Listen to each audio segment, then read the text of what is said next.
3,000 piso para sa side mirror mo, miss. Malamig at mayabang ang boses ng pulis.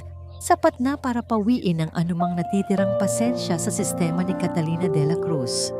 Napahigpit ang hawak niya sa manibela. Sa lahat ng araw, bakit ngayon pa? Ngayon pa, kung kailan papunta siya sa sementeryo para dalawin ang puntod ng kanyang ama. 5 taon na pala. 5 taon na ang nakalipas mula nang ihatid sa kanya ang balitang nasawi sa isang engkwentro ang pinakamagiting na sundalong kilala niya, ang kanyang ama, isang bayani. At heto siya ngayon, kaharap ang uri ng katiwalian na buong buhay na nilabanan ng kanyang ama. Basag daw, sabi ng mga tauhan ko. Patuloy ng pulis na may namumuong nangisi sa labi. Pamilyar sa kanya ang nangising iyon. Iyon ang nangisi ng mga taong alam na hawak kanila sa leeg. Dahan-dahan siyang lumingon sa side mirror. Walang basag. May maliit na gasgas. Oo, pero halos hindi na mapansin. Imposibleng mangyari ang sinasabi nito. Sir, wala namang basag. Mahinahon niyang sabi. Pilit na pinapakalma ang sarili. Kung may violation man ako, tiketan niyo na lang po ako. Tumawa ang pulis. Isang tawang garapal at puno ng pang-iinsulto. Miss, huwag ka nang magmatigas. Alam mo na ang patakaran. Magbigay ka na lang para wala nang abala. Aabutin ka pa ng gabi sa kalsada. Tiningnan ni Kata ang mga mata nito. Mga matang kumikinang sa kasakiman. Sa likod nito, nakita niya ang 3 pa nitong kasamahan na papalapit. Ang mga kamay ay nakaambas sa kanilang mga batuta. Ito na. Isang bitag. Muling bumalik sa isip niya ang kanyang ama. Ang huling bilin nito sa kanya bago siya pumasok sa akademya. Kata, ang uniforme ay sagisag ng karangalan. Huwag na huwag mong hahayaang madungisan yan. Hindi ng iba. At lalong-lalo na, hindi mo. Nag-init ang kanyang mga mata. Hindi ito para sa 3,000 piso. Para ito sa karangalan. Hindi ako magbabayad. Mariin niyang sabi. Ang ngisi ng pulis ay napalitan ng pagkaini. Aba, matapang ka? Sumenyas ito sa mga kasama. Kung ayaw mong makuha sa santong dasalan, hindi na niya pinatapos ang sasabihin nito. Sa isang iglap, bumukas ang pinto ng kanyang kotse. Bago pa man makakilos ang pulis na kausap niya, isang mabilis na siko ang tumama sa lalamunan nito. Napaluhod ito. Hirap huminga.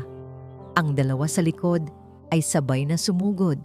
Sinalubong niya ang isa ng isang sipa sa tuhod, kasunod ng isang mabilis na pagpihit para ilak ang braso nito. Isang malutong na tunog ang narinig. Bumagsak ito sa lupa, sumisigaw sa sakit. Ang huli, na may hawak na kutsilyo, ay nag-atubiling sumugod. Nakita ni Kata ang takot sa mga mata nito. Sa isang kisap mata, inagaw niya ang kutsilyo, binali ang pulso nito at itinulak ito pabagsak sa kasama nitong namimilipit pa rin sa sakit. Ang leader nila na nakabawi na sa paghinga ay bumunot ng baril. Pero huli na ang lahat. Naramdaman na lang nito ang malamig na talim ng sarili nitong kutsilyo sa leeg nito. Ibagsak mo, utos ni Kata. Ang boses niya ay walang emosyon. Kasing talim ng patalim na hawak niya. Nanginginig na ibinagsak ng pulis ang baril tahimik. Ang tanging maririnig ay ang paghingal ng mga lalaking walang kahirap-hirap niyang pinataob.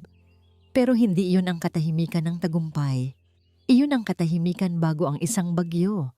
Masyadong naging madali. Masyadong naging perpekto ang pagkakataon.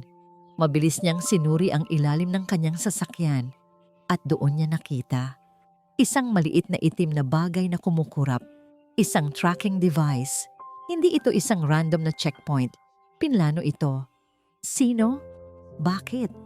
Biglang nag-vibrate ang kanyang cellphone. Isang numero na hindi rehistrado. Isang maikling mensahe. Tumakbo ka na. Kasabay noon, narinig niya ang tunog ng mga sirena. Papalapit. Mabilis. At hindi lang isa. Marami. Agad siyang sumakay sa kotse, pinaandar ito ng mabili-ibilis at iniwan ng gulo. Habang nagmamaneho palayo, Binuksan niya ang radyo. Sinusubukang humanap ng balita. Isang emergency broadcast ang pumutol sa himig ng musika. Paunawa sa publiko, pinaghahanap ngayon ng batas si Captain Catalina de la Cruz ng Armed Forces of the Philippines Special Forces. Siya ay itinuturing na armado at mapanganib matapos ang brutal na pananakit sa ilang miyembro ng pambansang pulisya. Siya ay inaakusahan din ng pagiging AWOL o absent without leave. Nanlamig ang buong katawan ni Kata. Sa screen ng isang building na nadaanan niya, nakita niya ang kanyang litrato. Ang kanyang mukha na ngayon ay mukha ng isang kriminal. Ito ay mas malaki kaysa sa inaakala niya. Hindi lang ito pangingikil. Hindi lang ito isang bitag. Ito ang simula ng isang digmaan. Ang bigat ng katahimikan sa loob ng opisina ni General Ricardo Vargas ay halos nakakabingi. Para kay NBI Special Investigator Miguel Migs de Leon, ang opisinang ito ay isang sagradong lugar. Puno ito ng mga parangal at mga litrato ng general kasama ang mga pinakamakapangyarihang tao sa bansa. Dito siya hinubog, dito niya natutunan ang kahulugan ng tunay na serbisyo. "Miguel, I need my best man on this," sabi ng general. Ang boses ay kalmado ngunit may diin. Ipinatong nito ang isang folder sa malawak na lamesang gawa sa narer. Sa ibabaw ng folder, malinaw na nakasulat ang pangalan, De la Cruz, Catalina, Captain. "Sir? Kilala mo ang ama niyan," patuloy ni Vargas. Umupo ito at pinag-krus ang mga daliri. Si Colonel Antonio de la Cruz, isang magiting na sundalo. Magkasama kami sa maraming operasyon, kaya masakit para sa akin na makitang ang sarili niyang anak ang dudungis sa pangalan niya. Kinuha ni Migs ang folder at binuklat ito. Litrato ni Captain de la Cruz. Isang babaeng may matapang na mga mata at seryosong mukha. Kasunod noon ay mga report, mga larawan ng mga pulis na duguan at may mga bali sa katawan. "She's a Scout Ranger, Migs. Isa sa pinakamagagaling. Pero mukhang bumigay ang isip," malungkot na sabi ni Vargas. "Hindi natin alam kung ano ang trigger. Ang sabi sa report, simpleng traffic violation lang ang simula. Pero bigla na lang siyang nag-amok." Pinanood ni Migs ang isang video mula sa dashcam ng isa sa mga police mobile. Ang video ay magulo, pero malinaw ang bawat galaw ni Kata. Walang pag-aalinlangan. Mabilis. Brutal. Bawat tama ay kalkulado para magdulot ng pinakamatinding pinsala sa pinakamaikling panahon. "She's dangerous, Miguel. Tinuring ko siyang parang pamangkin. Pero ngayon, isa na siyang banta sa seguridad. Kailangan mo siyang mahanap bago pa may masamang mangyari. O bago pa may masamang mangyari sa kanya." Tumango si Migs. "Masusunod po, sir. I will bring her in." "I know you will," sabi ni Vargas. At sa mga mata nito, nakita ni Migs ang tiwalang ibinibigay sa kanya. Isang tiwalang hindi niya kailanman bibiguin. Sa kanyang sariling opisina, muling pinag-aralan ni Migs ang lahat ng files. Ang kwento ay simple. Isang sundalong may post-traumatic stress. Biglang sumabog sa galit. Case closed. Pero habang paulit-ulit niyang pinapanood ang video at binabasa ang mga testimonya, may isang bagay na hindi tumutugma. Isang detalye, maliit, pero para sa isang bihasang investigador, ito ay isang malaking bato sa isang tahimik na lawa. Ang mga pinsala ng mga pulis. Ayon sa medical report, puro fractures at dislocated joints. Walang saksak, walang tama ng baril. Kung nag-amok siya, kung nawala siya sa sarili, bakit parang pinili niyang huwag pumatay? Ang isang scout ranger na tulad niya ay kayang pumatay gamit lang ang mga kamay. Pero hindi niya ginawa. She disabled them with precision. May kung anong bumabagabag sa isip niya. Pinuntahan niya ang isa sa mga pulis na biktima na nagpapagaling sa ospital.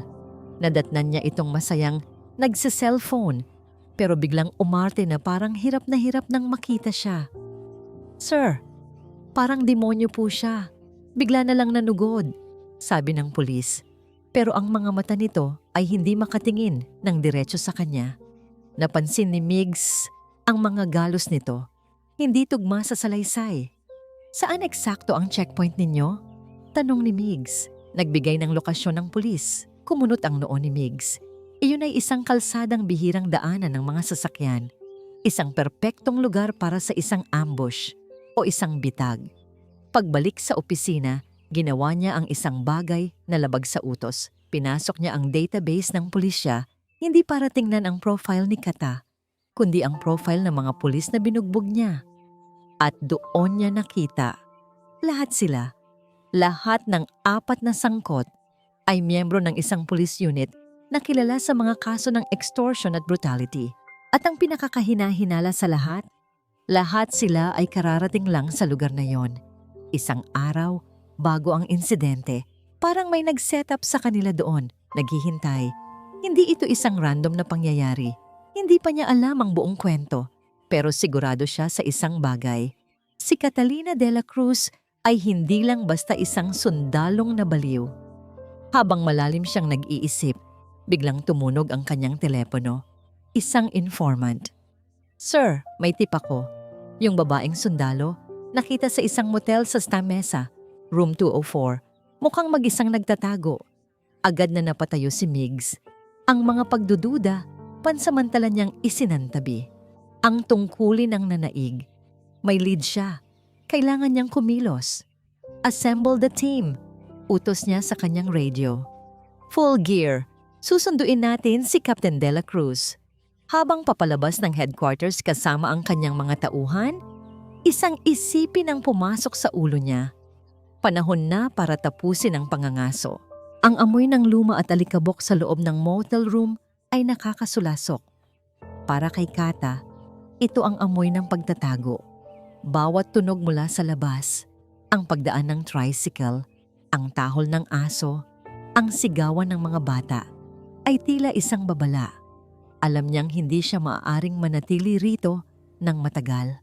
Ang tip na nagdala sa kanya rito ay maaaring isang pain. O mas malala pa, ang taong nagbigay ng tip na tumakbo ka na ay siya ring naglagay ng tracking device sa sasakyan niya. Walang mapagkakatiwalaan. Pinunasan niya ang kanyang baril at inilagay sa tabi ng unan. Sinubukan niyang matulog pero ang mga imahe ng nangyari ay paulit-ulit na naglalaro sa kanyang isip.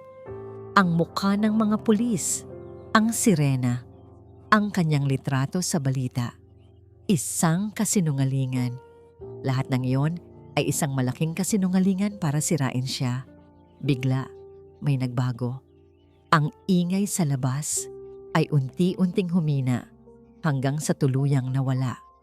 Isang uri ng katahimikan na pamilyar sa kanya. Ang katahimikang dala ng panganib.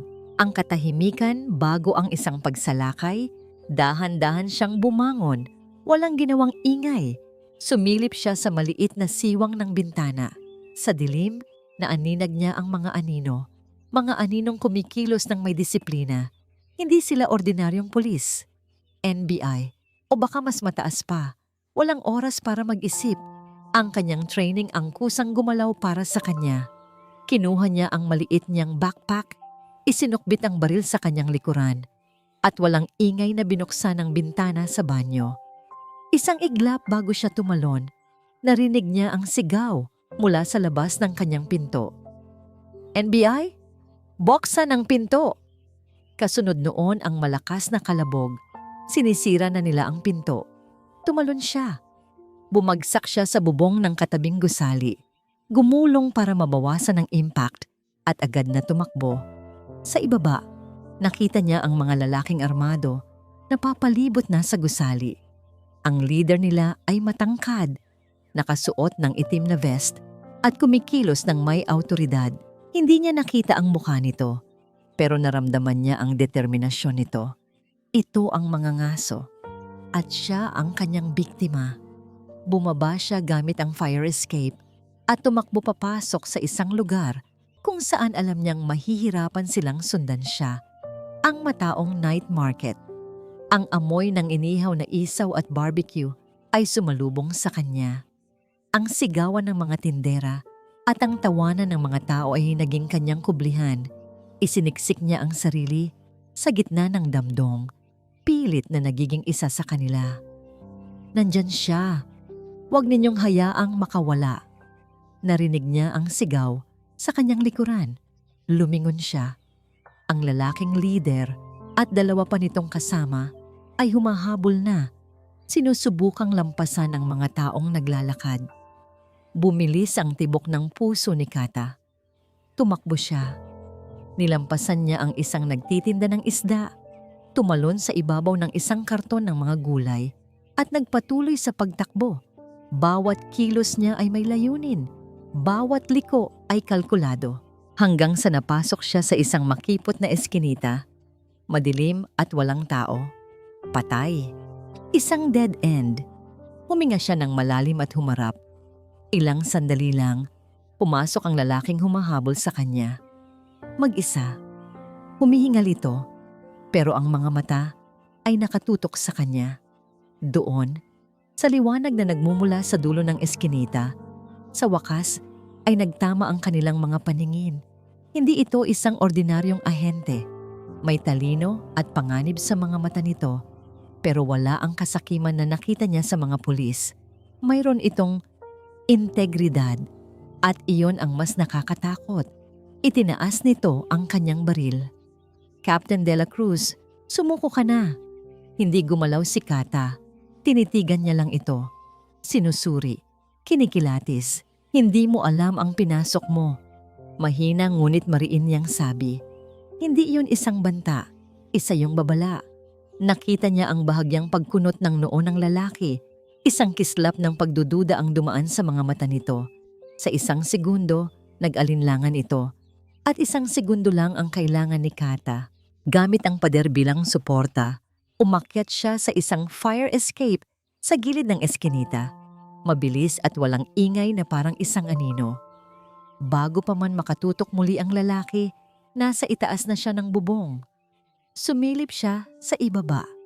Nakatayo pa rin doon ang lalaki, hindi na nakatutok ang baril nakatingala sa kanya. Sa mga mata nito, hindi na lang determinasyon ang nakita niya, kundi isang tanong na walang sagot. Mabilis na tumalikod si Kata at naglaho sa kadiliman ng gabi. Ilang oras ang lumipas, nakarating siya sa isang luma at abandonadong bodega na dati nilang pinag-eensayuhan ng kanyang ama. Ito ang tanging lugar na alam niyang ligtas. Nanginginig ang mga kamay na kinuha niya mula sa kanyang backpack, ang isang lumang USB, ang huling alaala mula sa kanyang ama. Isinaksak niya ito sa isang luma, ngunit gumagana pa ring laptop. Bumukas ang mga files, mga litrato nila, mga sulat, mga alaala, at sa gitna ng lahat, isang folder. Isang folder na protektado ng isang komplikadong password. Ang pangalan ng folder, Vargas. Hindi mo alam ang pinasok mo. Ang mga salitang iyon ay umalingaw-ngaw sa isip ni Migs, paulit-ulit, tulad ng isang sirang plaka. Nakaupo siya sa dilim ng kanyang opisina. Ang tanging liwanag ay nagmumula sa monitor ng kanyang computer. Tapos na ang operasyon. Bigo. Pero hindi ang pagkabigo ang bumabagabag sa kanya, kundi ang mga mata ni Catalina de la Cruz. Wala siyang nakitang kabaliwan doon. O galit. O takot. Ang nakita niya ay isang malalim na babala. Isang babala na para sa kanya. Hindi na siya ang mga ngaso. Pakiramdam niya, siya ang unti-unting hinihila papasok sa isang mas malaking bitag. Tumayo siya at kinuha ang kanyang telepono. Mayroon siyang isang kaibigan sa IT department, isang taong may utang na loob sa kanya. Leo, kailangan ko ng pabor, sabi niya nang hindi na nagpapaligoy-ligoy pa. Yung dashcam footage sa kaso ni De La Cruz, kailangan ko ng kopya ng raw file, yung hindi pa nadadaanan ng editing. Narinig niya ang pag-aalangan sa kabilang linya. Migs, delikado yan. Ang utos galing sa taas. Yung official version lang ang pwedeng ilabas. Alam ko, sagot ni Migs. Ang boses ay mas bumigat. Kaya nga sa'yo ako tumatawag. Utang na loob, Leo. May hindi tama dito. Ilang segundong katahimikan. Okay, pero wala tayong pinag-usapan, sagot ni Leo. Ilang minuto lang, Isang email ang pumasok sa inbox ni Migs. Isang video file. Walang pamagat. Pinindot niya ang play. At doon, napanood niya ang buong katotohanan. Malinaw na malinaw ang pangingikil ng mga pulis. Ang pagiging kalmado ni Kata. Ang pagtanggi niyang magbigay ng pera. At ang unang gumawa ng marahas na hakbang ay ang leader ng mga pulis. Ang ginawa ni Kata ay depensa. Mabilis, oo. Epektibo, oo. Pero purong depensa. Pinanood niya ito ulit at ulit. Isang kasinungalingan. Ang buong pundasyon ng kaso ay isang malaking kasinungalingan. Sino ang nag-utos na i-edit ang video? Sino ang gustong-gustong idiin si Kata? Ang mga tanong ay nagsimulang magsunod-sunod sa kanyang isip. Kailangan niya ng mas maraming impormasyon. Binuklat niya ang service record ng ama ni Kata, si Colonel Antonio de la Cruz. Sinuyod niya ang listahan ng mga kasamahan nito. Marami ang retirado na, ang iba ay nasawi na rin sa serbisyo. Pero isang pangalan ang umagaw sa kanyang atensyon. Isang master sergeant na nag-retire ng maaga pagkatapos mismo ng pagkamatay ni Colonel de la Cruz. Natagpuan niya ito sa isang maliit na probinsya sa Laguna. Namumuhay ng simple sa isang bahay sa gitna ng bukid. Ang dating sundalo ay halatang kinabahan nang magpakilala si Migs. "Wala na ako sa serbisyo, sir," sabi ng matanda. Ang mga kamay ay bahagyang nanginginig. "Isang tanong lang po, Sergeant. Tungkol kay Colonel de la Cruz," mahinahong sabi ni Migs. "Ano po ang huli niyang pinagkakaabalahan bago siya mamatay?" Napalunok ang matanda. Tumingin ito sa kaliwat kanan na para bang may nakikinig. May iniimbestigahan siyang di maganda. Isang operasyon sa loob mismo ng militar. "Mga anino," sabi niya. "Mga taong makapangyarihan na gumagawa ng kalokohan." "Anong klaseng kalokohan?" Usisa ni Migs. Umiling ang matanda. Hindi niya sinabi sa akin ang detalye. Ang sabi niya lang, mapanganib. Na huwag akong magtitiwala kahit kanino. Pagkatapos noon, patay na siya. Habang pabalik sa Maynila, mas lalong bumigat ang dibdib ni Migs. Mga anino sa loob ng militar. Isang kasinungalingang binuo para sirain ang anak ng taong nag-iimbestiga. Nagpasya siyang gawin ang isang bagay na mapanganib. Kinausap niya si General Vargas, hindi para mag-akusa, kundi para magtanong. "Sir, may mga inconsistencies po sa kaso ni De La Cruz. Yung video, yung mga pulis, parang may mali po." Sinubukan niyang sabihin sa pinakadiplomatikong paraan. Ngumiti lang si General Vargas, isang nangiting paringang sa isang amang nakikinig sa problema ng kanyang anak. "Migs, you're a brilliant investigator. That's why you see things others don't. But sometimes, a case is just what it is. A soldier who snapped. Huwag mong hayaang iligaw ka ng mga anino na wala naman doon. Focus on the target. Mahuli mo si Kata at lahat ng tanong mo ay masasagot." Ang mga salita ng general ay dapat nagpakalma sa kanya. Pero iba ang epekto nito. Pakiramdam niya ay lalo siyang naligaw. Gabi na nang makabalik siya sa kanyang opisina, pakiramdam niya ay wala siyang narating. Bawat daan na subukan niyang pasukin ay tila may pader na humaharang. Napabuntong hininga siya at binuksan ang kanyang email. May isang bagong mensahe. Mula sa isang anonymous sender, walang subject. Kinabahan siya. Binuksan niya ito. Naglalaman lang ito ng isang audio file. Nanginginig ang daliri na pinindot niya ang play. Isang boses ng lalaki ang kanyang narinig. Luma ang recording pero malinaw at puno ng awtoridad. Boses ng isang tunay na sundalo. Ang boses ni Colonel Antonio de la Cruz. At ang sinabi nito ay isang pangungusap lang. Isang pangungusap na yumanig sa buong mundo ni Migs de Leon. "Kung may mangyari sa akin," ang sagot ay nasa Vargas. Ang pangalang Vargas ay tila isang multo sa screen ng laptop. Para kay Kata, ito ay isang pangalan na kumakatawan sa karangalan at kabayanihan. Si General Ricardo Vargas, ang pinakamatalik na kaibigan at kumpadre ng kanyang ama.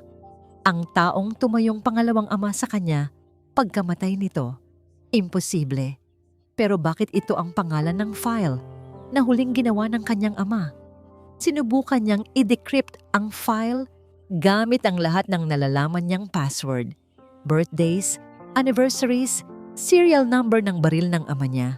Lahat ay bigo. Ang file ay tila isang bakal na pinto na ayaw bumukas. Pero may isang bagay na ibinunyag ang bawat bigong pagsubok. Ang petsa kung kailan huling binuksan ang file, isang araw bago mamatay ang kanyang ama. Kung ano man ang nasa loob nito, ito ang dahilan ng kanyang pagkamatay. Kailangan niya ng mga kasagutan. Ayon sa mga lumang dokumento ng kanyang ama, may binabanggit itong isang bodega sa pier, isang drop-off point. Kung may connection si Vargas dito, kailangan niyang makahanap ng ebidensya. Gabi, ang hangin ay maalat at ang ingay ng mga crane ay maririnig sa di kalayuan. Tahimik na gumapang si Kata sa mga anino ng mga container van. Gamit ang kanyang karanasan, nalusutan niya ang 2 gwardiya at nakapasok sa bodega na tinutukoy sa mga papeles. Madilim sa loob at amoy kalawang. Puno ito ng mga kahon ng mga lumang pyesa ng sasakyan. Pero sa isang sulok, may isang pader na mukhang bago ang pintura. Kinapa niya ito. Kakaiba ang tunog, huwad. Isang taguan. Nang susubukan na sana niyang buksan, isang boses ang bumasag sa katahimikan. "Hinahanap mo rin ba ang hinahanap ko, Captain?" Napalingon siya, handa nang umatake.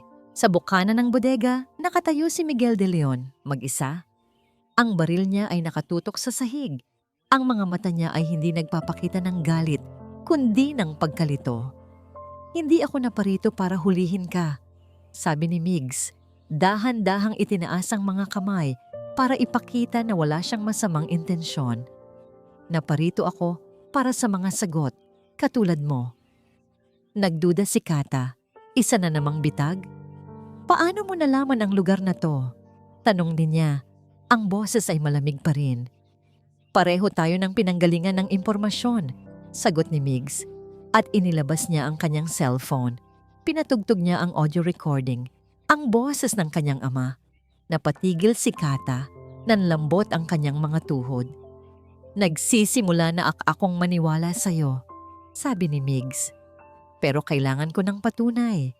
Ano ang nasa likod ng pader na yan?" Sasagot na sana si Kata nang biglang may marinig silang ugong ng mga sasakyan. Mabilis, papalapit. Sinundan ng sunod-sunod na putok ng baril. Ang mga bala ay tumama sa metal na pader ng bodega. Lumilikha ng nakakabinging ingay. Hindi sila mga pulis, hindi rin NBI. Ang mga putok ay walang babala. "Kill order." "Bitag!" sigaw ni Migs. Hinila niya si Kata at sabay silang nagtago sa likod ng isang malaking forklift. Ang mga bala ay patuloy na umuulan sa paligid nila. "Sino sila?" tanong ni Kata habang mabilis na nag-iisip ng paraan para makatakas.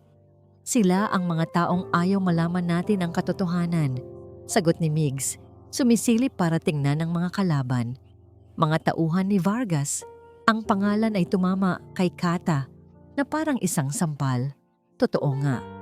Sa gitna ng putukan, nakahanap sila ng pagkakataon. Isang bukas na container van. Mabilis silang tumakbo papasok dito. Isang ligaw na bala ang dumaplis sa braso ni Kata. Napadaing siya sa sakit. Bago pa man sila makalabas sa kabilang dulo, isang malakas na kalabog ang yumanig sa van. Ang pinto ay nagsara at narinig nila ang tunog ng lock mula sa labas. Sunod ay ang tunog ng isang crane. Ang van ay inaangat. Kinulong sila. Madilim at masikip sa loob. Ang tanging liwanag ay nagmumula sa cellphone ni Migs. Nakita niya ang dugo na dumadaloy mula sa braso ni Kata. "Kailangan nating gamutin yan," sabi niya. Pinunit ni Migs ang manggas ng kanyang damit at maingat na itinali sa braso ni Kata. Ang kanilang mga mukha ay magkalapit. Ang kanilang paghinga ay halos magkasabay. Sa unang pagkakataon, hindi sila magkaaway. Sila ay 2 taong nakakulong sa parehong sitwasyon. Salamat, mahinang sabi ni Kata. Ang galit sa kanyang mga mata ay napalitan ng pagod. Huwag kang mag-alala. Makakaalis tayo rito, sabi ni Migs. Sa loob ng ilang oras, nag-usap sila. Ikinuwento ni Kata ang tungkol sa kanyang ama. Ikinuwento ni Migs ang tungkol sa pagdududa niya sa sistema. Nagpalitan sila ng impormasyon, ng mga teorya, ng mga pira-pirasong katotohanan na unti-unting bumubuo ng isang nakakatakot na larawan. Sa gitna ng panganib, isang kakaibang koneksyon ang nabuo sa pagitan nila. Isang koneksyon na gawa sa respeto at isang shared na layunin. Nang sa wakas ay tumigil ang paggalaw ng van, alam nilang nasa destinasyon na sila. Gamit ang pinagsamang lakas, sinira nila ang lock ng pinto at dahan-dahang binuksan ito. Ang liwanag ng araw ay sumilaw sa kanila. Nasa isang barko sila, sa gitna ng dagat. Habang naghahanap sila ng paraan para makababa, isang bagay ang nahulog mula sa wallet ni Migs, isang maliit na litrato. Pinulot ito ni Kata. Ang puso niya ay tila piniga. Sa litrato, nakangiting magkaakbay si Migs at si General Vargas. Sa ilalim nito, may sulat kamay na nakasulat, "To Migs, my son, General Vargas." Tumingin si Kata kay Migs. Ang lahat ng tiwalang nagsimulang mabuo sa pagitan nila ay biglang naglaho, napalitan ng sakit at pakiramdam ng pagkakanulo. Anong ibig sabihin nito? Tanong niya. Ang boses ay nanginginig. Hindi agad nakasagot si Migs. Bago pa man siya makapagpaliwanag, tumalikod na si Kata at tumakbo. Iniwan siyang mag-isa kasama ang litratong sumira sa lahat. Ang imahe ng sakit at pagkadismaya sa mga mata ni Kata ay tila isang kutsilyong tumarak sa dibdib ni Migs. Nakita niya itong tumalon sa dagat at lumangoy patungo sa malayong baybayin. Sinubukan niya itong tawagin, pero ang pangalan nito ay tila nawala sa hangin. Naiwan siyang nakatayo roon, hawak ang litratong sumira sa namumuong tiwala sa pagitan nila. Anak, ganoon ang turing sa kanya ni General Vargas. Itinaguyod siya nito mula sa pagiging bagitong ahente. Binigyan siya ng direksyon, tinuruan siyang maniwala sa sistema. At ngayon, ang sistemang iyon at ang taong nasa sentro nito ay unti-unting nabubulok sa kanyang harapan. Pagkakanulo. Iyon ang huling naramdaman ni Kata para sa kanya. Pero ang mas masakit pa, iyon din ang nararamdaman niya para sa general. Puno ng galit at determinasyon, nakahanap si Migs ng paraan para makabalik sa Maynila. Hindi siya umuwi. Hindi rin siya bumalik sa opisina. Dumiretso siya sa isang lugar na alam niyang ligtas. Isang maliit na electronics shop na pag-aari ng kaibigan niyang si Leo. Kailangan ko ng pinakamaliit na audio recorder na meron ka, sabi niya. Ang boses ay seryoso. Yung hindi madaling makita. Alam ni Leo na may malaking problema, pero hindi na siya nagtanong pa. Inabutan niya si Migs ng isang bagay na kasing liit lang ng butones. Sa sumunod na oras, binalangkas ni Migs ang kanyang plano. Mapanganib. Maaaring ito na ang katapusan ng kanyang karera o ng kanyang buhay, pero kailangan niyang gawin para kay Kata, para sa ama nito, at para sa sarili niyang konsensya. Kinabukasan, humarap siya kay General Vargas. Ang kanyang mukha ay kalmado, pero sa loob niya, isang digmaan ang nagaganap. "Sir, may balita po ako." Simula niya. "Nakatakas po si Dela Cruz. Pero bago yon, may nakuha po akong impormasyon." Nakaupo ang general sa likod ng kanyang mesa. Ang mga mata ay matamang nakatitig sa kanya. "Magpatuloy ka." "Mukhang tama po kayo, sir. May mga tao sa loob na nagtatangkang sirain ang pangalan ninyo. Ginamit nila ang pangalan ninyo sa isang recording para linlangin ako at si Dela Cruz." Pagsisinungaling ni Migs, itinago niya ang recorder sa ilalim ng kwelyo ng kanyang polo. At bawat salita ay maingat niyang pinipili. "Sinubukan nila kaming patayin sa pier. Maliwanag po na gusto nilang idiin kayo sa isang bagay na hindi ninyo ginawa. Sa unang pagkakataon, nakita ni Migs ang isang bahagyang pagbabago sa ekspresyon ng general, isang kislap ng kapanatagan. "Magaling, Migs. Alam kong maaasahan kita," sabi ni Vargas, tumatayo at lumalapit sa kanya. "Sino ang mga taong ito? May pangalan ka ba?" "Wala pa po, sir. Pero malapit na," sagot ni Migs. Ito na ang pagkakataon niya. "Ang sabi sa akin ni Dela Cruz, may hawak daw ang ama niya ng mga dokumento. Isang kumpletong listahan. Kung mahahanap lang natin yon, malilinis natin ang pangalan ninyo at mahuhuli ang mga traidor." Huminto si Vargas sa tapat mismo niya. Tinitigan siya nito ng malalim na para bang binabasa ang kanyang kaluluwa. Ang nangiti sa mukha ng general ay dahan-dahang nawala, napalitan ng isang malamig na ekspresyon. "Alam mo, Migs, iyan ang gusto ko sa'yo. Matalino ka," sabi ni Vargas. Ang boses ay biglang naging mapanganib. Pero minsan, ang sobrang talino ay nakamamatay. Nanlamig si Migs. Ang ama ni Kata, patuloy ng general, ay matalino rin. Masyado siyang maraming nakita. Masyado siyang maraming nalaman.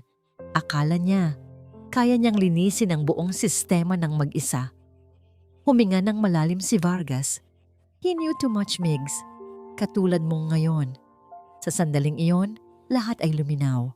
Walang ibang traidor. Walang anino. Ang taong nasa harapan niya, ang mismong anino. Ang utak ng lahat. Napaatras si Migs, pero huli na. Dalawang armadong lalaki ang biglang pumasok mula sa isang tagong pinto sa opisina. Ngumiti si Vargas, isang ngiting nakakakilabot. "Akala mo ba mananalo ka? Ngayon, panoorin mo kung paano ko sisirain ang lahat ng mahalaga sa'yo." Itinuro niya ang isang malaking TV screen sa pader. Bumukas ito at ipinakita ang live feed mula sa isang news channel. Isang breaking news, isang malakas na pagsabog sa isang mall sa Quezon City. Kaguluhan, sigawan, at sa gitna ng usok, ipinakita ng kamera ang isang malinaw na kuha ng CCTV bago ang pagsabog. Isang babaeng nakasuot ng jacket at may takip sa mukha, nag-iiwan ng isang backpack. At nang alisin ng babae ang takip sa mukha para tingnan kung may nakakita, tumambad ang mukha ni Catalina de la Cruz. Isang deepfake, isang perpektong gawa-gawang ebidensya. "Wala kang magagawa, Migs," sabi ni Vargas habang pinapanood ni Migs ang pagkasira ng pangalan ni Kata sa buong bansa. Sino ang paniniwalaan nila? Ang isang respetadong general o ang isang takas na sundalo at isang suspendido at sira-ulong NBI agent? Bago pa man makakilos si Migs, tinutukan na siya ng baril ng mga tauhan ni Vargas. Ang huling narinig niya bago siya dalhin ay ang malamig na utos ng general sa kanyang telepono. "Hanapin ninyo si De La Cruz. Shoot to kill." Ang tubig alat ay humahapdi sa sugat sa braso ni Kata, pero hindi nito matalo ang hapdi na nararamdaman niya sa kanyang puso. Pagkakanulo. Iyon ang paulit-ulit na salita sa kanyang isip habang palayo siya sa barko. Ang mukha ni Migs na nakangiti sa litrato kasama si Vargas ay isang imahe na tila sinunog sa kanyang memorya. Pinagkatiwalaan niya siya. Sa loob ng madilim na container van na yon, sa unang pagkakataon, sa loob ng mahabang panahon, naramdaman niyang hindi siya nag-iisa. Isang malaking pagkakamali. Nakarating siya sa pampang, basang-basa at pagod. Nagtago siya sa isang maliit na komunidad ng mga mangingisda. Nagpapanggap na isang turistang ninakawan. Ang mga simpleng tao doon ay mababait. Binigyan siya ng pagkain at tuyong damit. Sa loob ng isang maliit na kubo, habang nagpapagaling, binuksan niya ang isang lumang telebisyon at doon, gumuho ang kanyang mundo sa pangalawang pagkakataon. Breaking news! Kilabot ng mall bombing. Kilala na ang kanyang litrato, ang kanyang pangalan, Ang pekeng CCTV footage, lahat ay nandoon. Inakusahan siyang isang terorista, isang mamamatay tao. Hindi na lang siya isang takas na sundalo. Isa na siyang kaaway ng bayan. Napayuko si Kata at naramdaman niya ang unti-unting pag-init ng kanyang mga mata. Isang butil ng luha ang pumatak sa kanyang kamay. Kasunod pa ng isa. At isa pa.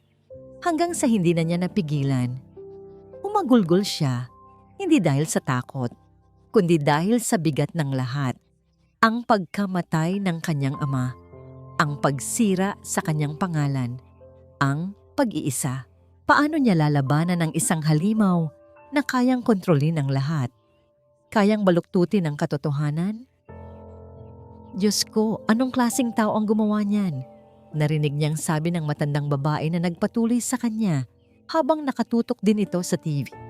Dapat dyan, patay na agad. Ang mga salita ay tumagos sa puso ni Kata. Ito na siya ngayon sa mata ng mga tao.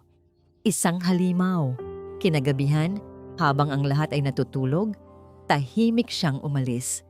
Nag-iwan siya ng kaunting pera sa mesa bilang pasasalamat.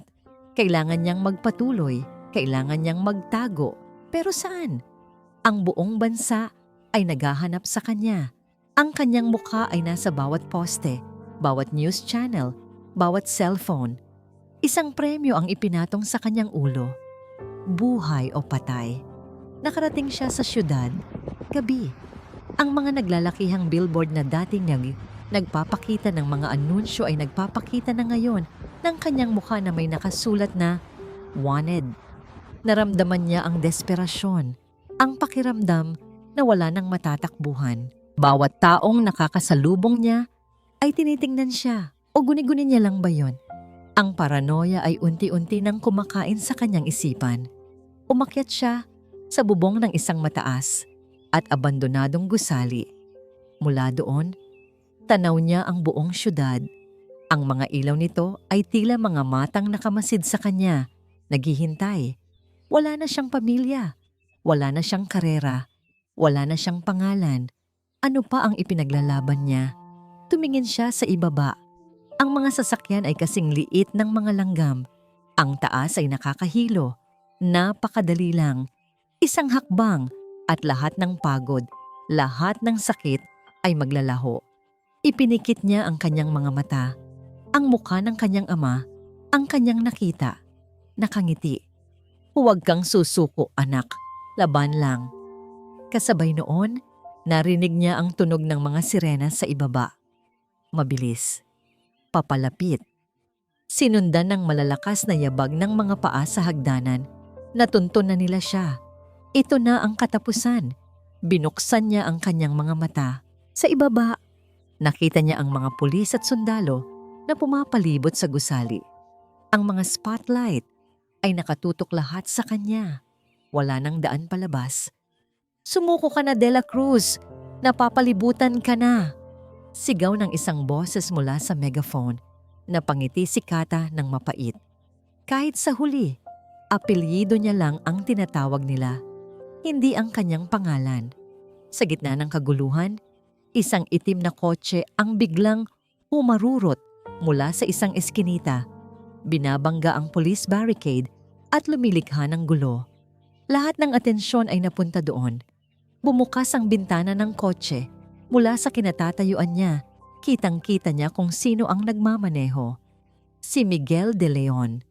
Ang kanyang mukha ay may mga pasa at sugat. Ang kanyang mga mata ay desperado, pero puno ng determinasyon. Tumingin ito sa kanya. Itinuro nito ang kabilang dulo ng bubong, kung saan may isang malaking water tank na pwedeng maging takip. Sumenyas ito. Magtiwala ka sa akin.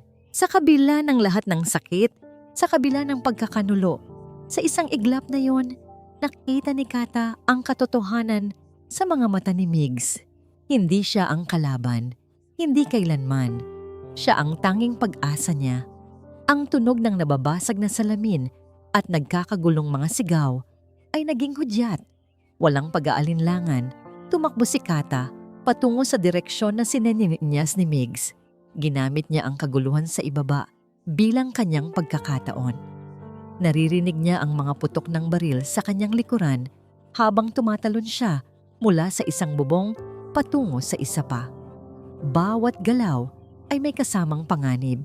Bawat landing ay isang paalala ng kanyang limitadong lakas. Sa wakas, narating niya ang fire escape ng kabilang gusali. Mabilis siyang bumaba. Sa isang madilim na eskinita, naghihintay ang itim na kotse, bukas ang pinto. "Sakay!" sigaw ni Migs. Pagpasok ni Kata, humarurot palayo ang sasakyan. Ang mga gulong ay umuusok sa simeto. Sa salamin sa likod, nakikita nila ang mga ilaw ng pulis na humahabol sa kanila. "Kumapit ka," sabi ni Migs bago biglang inikot ang manibela, pumasok sa isang masikip na daanan sa palengke. Ang mga paninda ay nagliparan. Ang mga tao ay nagsigawan. Pero nalito nila ang mga humahabol. Nang sa wakas ay narating nila ang isang tahimik na lugar sa ilalim ng isang tulay. Huminto si Migs. Pareho silang humihingal. Ang adrenaline ay unti-unti nang nawawala. Napapalitan ng bigat ng sitwasyon. Hinarap ni Kata si Migs. Nakita niya nang malapitan ang mga sugat sa mukha nito. "Anong nangyari sa'yo?" "Nagpaliwanag ako kay Vargas." Mapait na sagot ni Migs. O mas tamang sabihin, sinubukan ko siyang bitagin. Pero mas matalino siya. Inilabas ni Migs ang kanyang cellphone. "Nakatakas ako habang nililipat nila ako ng detention facility. Pero bago nila kinuha lahat ng gamit ko, na-upload ko to sa cloud." Pinindot niya ang play. Ang boses ni Vargas. Malinaw, malamig. Inaamin ang lahat. Ang tungkol sa ama ni Kata.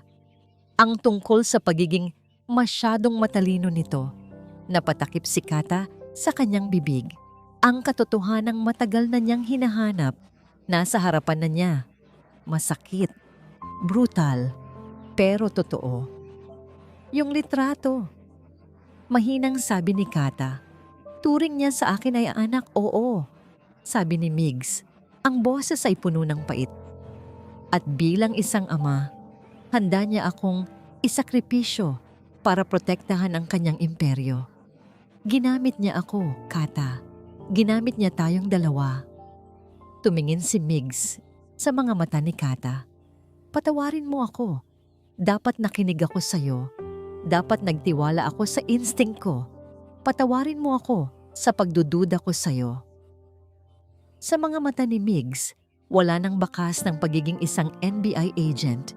Ang nakita ni Kata ay isang taong nawalan din ng lahat.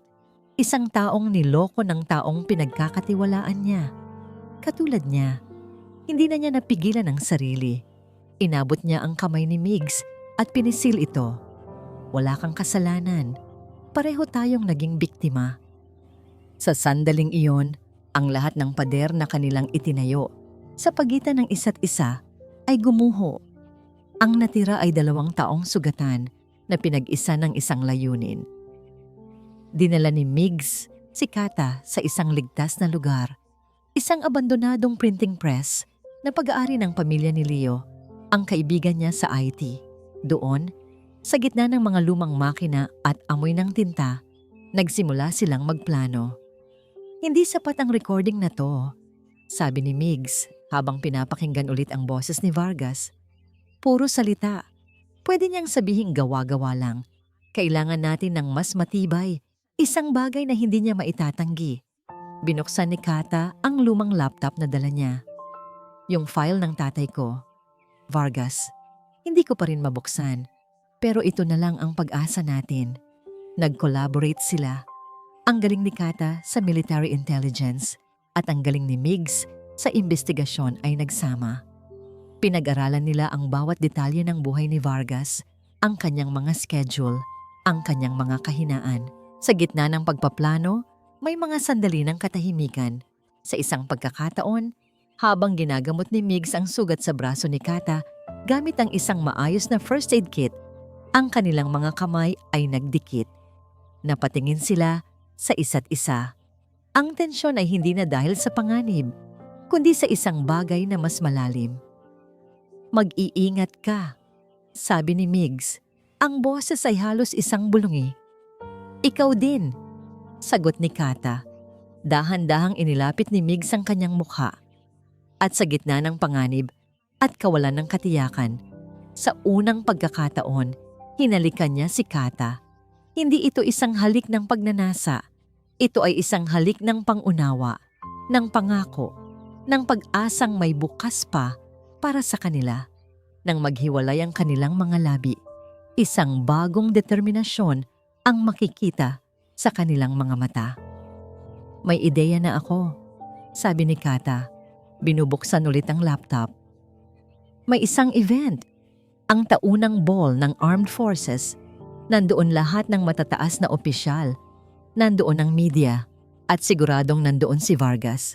Ito ang perpektong entablado. Pero paano tayo makakapasok? Tanong ni Migs. Ngumiti si Kata. Isang nangiting na ngayon lang ulit nakita ni Migs. Isang nangiting puno ng tapang at talino. Huwag kang mag-alala, sabi niya. May alam akong paraan.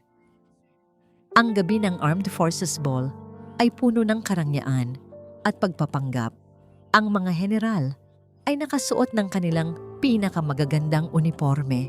Kumikinang ang mga medalya sa ilalim ng mga dambuhalang chandelier. Ang mga politiko at matataas na miyembro ng lipunan ay nagpapalitan ng mga pekeng pamangiti. Sa gitna ng lahat, si General Ricardo Vargas ay tila isang hari. Tinatanggap ang pagbati ng lahat. Wala sa kanila ang nakakaalam na, sa labas, sa anino ng gabi, 2 tao ang naghahanda para sirain ang perpektong mundong ito. Ready? Tanong ni Migs sa kanyang earpiece. Nakasuot siya ng uniforme ng isang waiter, dala-dala ang isang tray ng mga baso ng champagne. Ang kaba sa kanyang dibdib ay halos hindi niya mapigilan. Ready? Sagot ng boses ni Kata mula sa kabilang linya. Nakasuot si Kata ng itim na commando suit. Ang mukha ay may itim na pintura. Nasa bubong siya ng katabing gusali, naghahanda sa pagtawid gamit ang isang high-tension wire patungo sa bintana ng control room ng hotel. Tandaan mo ang plano, sabi ni Migs.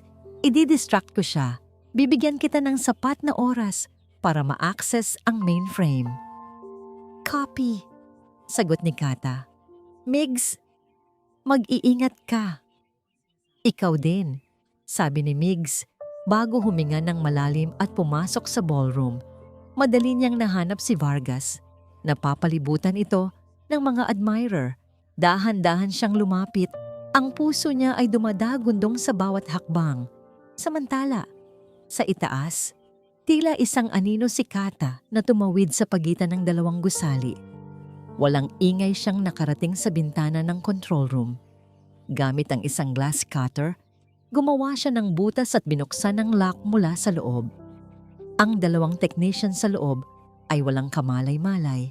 Bago pa sila makasigaw, pareho na silang walang malay sa sahig. Tinalian at binusalan ni Kata. Nasa loob na ako. Bulong niya sa comms. Umupo siya sa harap ng mga monitor. Ito na yon. Kailangan niyang i-bypass ang security ng hotel at i-access ang projector ng ballroom. Isinaksak niya ang USB ng kanyang ama. Sa ibaba, nagsimula ng kumilos si Migs. Lumapit siya kay Vargas. General Vargas, sabi niya. Sapat lang para marinig nito. Napalingon ang general, ang nangiti sa mukha nito ay nawala. Napalitan ng gulat.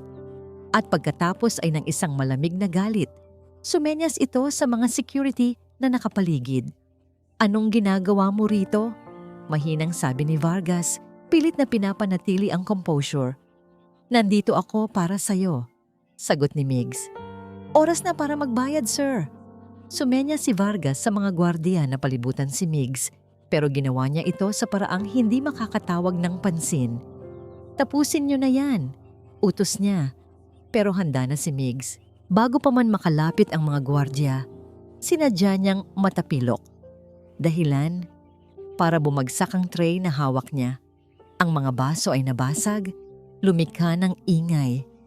Ang atensyon ng ilang tao ay napunta sa kanila. Pasensya na po, malakas na sabi ni Migs habang tinutulungan siyang itayo ng mga guwardiya ni Vargas. Ang distraction ay gumana. Nagkaroon ng kaunting gulo. Sa control room, naririnig ni Kata ang lahat. "Migs, anong nangyayari?" "Ginagawa ko lang ang trabaho ko," sagot ni Migs habang pilit siyang dinadala ng mga gwardiya palabas.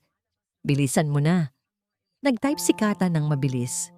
Ang kanyang mga daliri ay tila sumasayaw sa keyboard.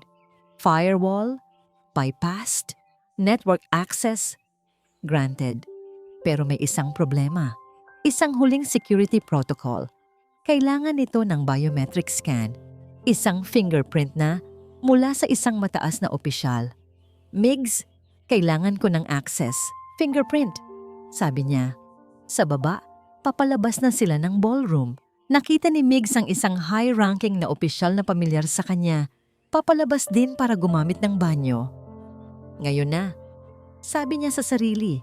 Bigla siyang nagpumiglas. "Hindi niyo ako pwedeng arestuhin. May ebidensya ako." Sigaw niya. Lumingon ang opisyal na nagulat. Lumapit ito. "Anong kaguluhan to?" "Sir, tulungan niyo po ako," sabi ni Migs. Hinawakan niya ang braso ng opisyal na para bang nagmamakaawa. Sa pagkakataong yon, palihim niyang idinikit ang daliri ng opisyal sa isang maliit na scanner na nakatago sa kanyang palad na konektado sa kanyang telepono. Scan complete. Agad niyang ipinadala ang data kay Kata. "Got it!" sigaw ni Kata sa control room. Sa isang iglap, ang malaking screen sa likod ng stage na nagpapakita ng logo ng Armed Forces ay biglang nag-itim. Huminto ang lahat. Ang musika, ang usapan. At pagkatapos, isang video ang lumabas. Ang audio recording ng pag-uusap ni Migs at Vargas. Ang boses ng general, malinaw at malakas, na umaamin sa krimen. He knew too much, Miss, and siya mo eh. "Migs, katulad mo ngayon." Kasunod noon ay ang mga dokumento mula sa file ng ama ni Kata. Mga bank transfer, mga litrato ng mga illegal na transaksyon ng armas, ang buong network ng katiwalian. Lahat ng mata ay napunta kay General Vargas. Ang kanyang mukha ay namutla. Ang pagiging kalmado niya ay nawala. Napalitan ng purong galit at takot. "Patayin ang projector! Patayin yan!" Sigaw niya, pero huli na. Habang nagkakagulo ang lahat, nakatakas si Migs mula sa mga gwardiya. Tumakbo siya, hindi palabas, kundi papunta sa hagdanan, paakyat, papunta sa control room, papunta kay Kata. Nang marating ni Kata ang huling dokumento, narinig niya ang malakas na pagsipa sa pinto. Bumukas ito. Pero hindi si Migs ang pumasok. Si General Ricardo Vargas, may hawak na baril. Ang kanyang mga mata ay nag-aapoy sa galit. "Tapos ka na, Captain De La Cruz," sabi nito. Itinaas ang baril at itinutok kay Kata. Sa parehong sandali, bumukas ang isa pang pinto sa likod ni Vargas. Si Migs, itinutok din ang kanyang baril sa general. "Tapos ka na, Ricardo?" sabi ni Migs. Isang standoff, 3 tao, 2 baril. At ang katotohanan ngayong ay alam na ng buong mundo. Ang tensyon sa loob ng control room ay tila isang bombang sasabog anumang oras. Ang mga sirena sa labas ay palakas ng palakas. Isang hudyat na ang mundo ni General Vargas ay guguho na. "Ibagsak mo ang baril mo, Miguel," sabi ni Vargas. Ang boses ay kalmado sa kabila ng sitwasyon, pero ang mga mata ay puno ng galit. Ang baril niya ay nanatiling nakatutok kay Kata. "Sumama ka sa akin. Kaya pa nating ayusin to. Palalabasin nating biktima lang din tayo." Umiling si Migs. "Tapos na ang pagsisinungaling, Ricardo." Nakita ni Vargas ang determinasyon sa mga mata ni Migs. Alam niyang wala nang daan pabalik. Sa isang desperadong galaw, hinablot niya si Kata at ginawang human shield. Idiniin ang baril sa sentido nito. "Kung babagsak ako," sigaw ng general, "isasama kita." Nanigas si Migs. Ang lahat ng hangin ay tila nawala sa kanyang mga baga. Pero si Kata ay hindi natinag. Sa kabila ng malamig na bakal sa kanyang sentido, tinitigan niya si Migs. Sa isang segundo, nag-usap ang kanilang mga mata. Isang plano, Isang tiwala na nabuo sa gitna ng panganib. Ngayon ka na lang ba lalaban, General? Sabi ni Kata. Ang boses ay may pang-uuyam. Ang galing mo lang kapag babae ang kaharap mo. Ang mga salita ay tumama. Nagbago ang ekspresyon ni Vargas sa isang iglap na pagtitig nito kay Kata. Bahagyang lumuwag ang pagkakahawak nito. Iyon na ang pagkakataong hinihintay nila. Siniko ni Kata ng buong lakas ang tadyang ni Vargas, kasabay ng pagyuko at pag-ikot para makawala sa pagkakahawak nito. Kasabay noon, pumutok ang baril ni Migs. Ang bala ay hindi tumama kay Vargas. Tumama ito sa monitor sa likod nito. Lumilikha ng mga kislap ng kuryente na pansamantalang bumulag sa general. Ginamit ni Kata ang pagkakataong yon, hindi para tumakas, kundi para sumugod. Gamit ang isang galaw na natutunan niya sa Scout Ranger training, pinilipit niya ang braso ni Vargas. Ang baril ay nahulog sa sahig. Sa isang mabilis na sipa, ipinalayo ito ni Migs. Tapos na ang laban. Nang dumating ang mga awtoridad, naabutan nila si General Vargas na nakaluhod sa sahig, hawak ng isang babaeng itinuring nilang terorista at ng isang ahenteng itinuring nilang traidor. Ang katotohanan ay lumabas. Lumipas ang ilang buwan. Ang kaso ni General Vargas ay yumanig sa buong bansa. Nagbukas ng isang malawakang investigasyon sa katiwalian sa militar at gobyerno. Si Catalina de la Cruz ay nilinis ang pangalan. Ibinigay sa kanya ang pinakamataas na parangal para sa kanyang katapangan. Ngunit sa halip na bumalik sa serbisyo, pinili niyang mag-early retirement. Masyado ng malalim ang sugat. Si Miguel de Leon ay sinuspinde dahil sa insubordination, pero ito ay isang formalidad lamang. Sa mata ng publiko at ng mga kasamahan niyang tapat sa serbisyo, isa siyang bayani. Pinili niyang manatili sa NBI, nangakong tutulong sa paglilinis ng sistema mula sa loob. Isang maaliwalas na umaga, nagkita sila sa sementeryo. Magkasama silang tumayo sa harap ng puntod ni Colonel Antonio de la Cruz. Nilinis ni Kata ang lapida at naglagay ng mga sariwang bulaklak. Ngayon, panatag na siguro siya. Mahinang sabi ni Kata. Hinawakan ni Migs ang kanyang kamay. Ipinagmamalaki kanya, Kata. Sigurado ako dyan. Tumingin si Kata sa kanya. Isang ngiti ang unang beses na umabot hanggang sa kanyang mga mata. Ipinagmamalaki rin kita. Umalis sila sa sementeryo. Hindi na pinag-usapan ang nakaraan. Sa halip, pinag-usapan nila ang hinaharap. Nagpunta sila sa isang tahimik na beach, malayo sa gulo ng syudad. Habang papalubog ang araw, nakaupo sila sa buhanginan, magkatabi. Pinapanood ang paghahalo ng kulay kahel at lila sa kalangitan. Ang katahimikan sa pagitan nila ay hindi na mabigat. Ito ay payapa, puno ng pangunawa. Ano na ang plano mo ngayon? Tanong ni Migs. Nagkibit balikat si Kata. Hindi ko pa alam. Siguro, sa unang pagkakataon sa buhay ko, susubukan ko lang mabuhay ng normal. Ngumiti si Migs. Magandang plano yan. Idinantay ni Kata ang kanyang ulo sa balikat ni Migs. Salamat, Migs, sa lahat. Hindi mo kailangang magpasalamat. Sagot niya, hinahaplos ang buhok nito. Sabay nating ginawa to. Sa wakas, natagpuan nila ang kapayapaan. Ang digmaan ay tapos na. Ang mga sugat ay maghihilom din. At sa kanilang harapan, isang bagong simula ang naghihintay. Kasing ganda ng paglubog ng araw. Biglang nag-vibrate ang telepono ni Migs. Tiningnan niya ito. Isang text message mula sa bago niyang hepe sa NBI. May bago tayong kaso, isang malaking isda. Tumingin si Migs kay Kata. Ipinakita ang text. Ngumiti si Kata, isang nangiting may halong tapang at pananabik.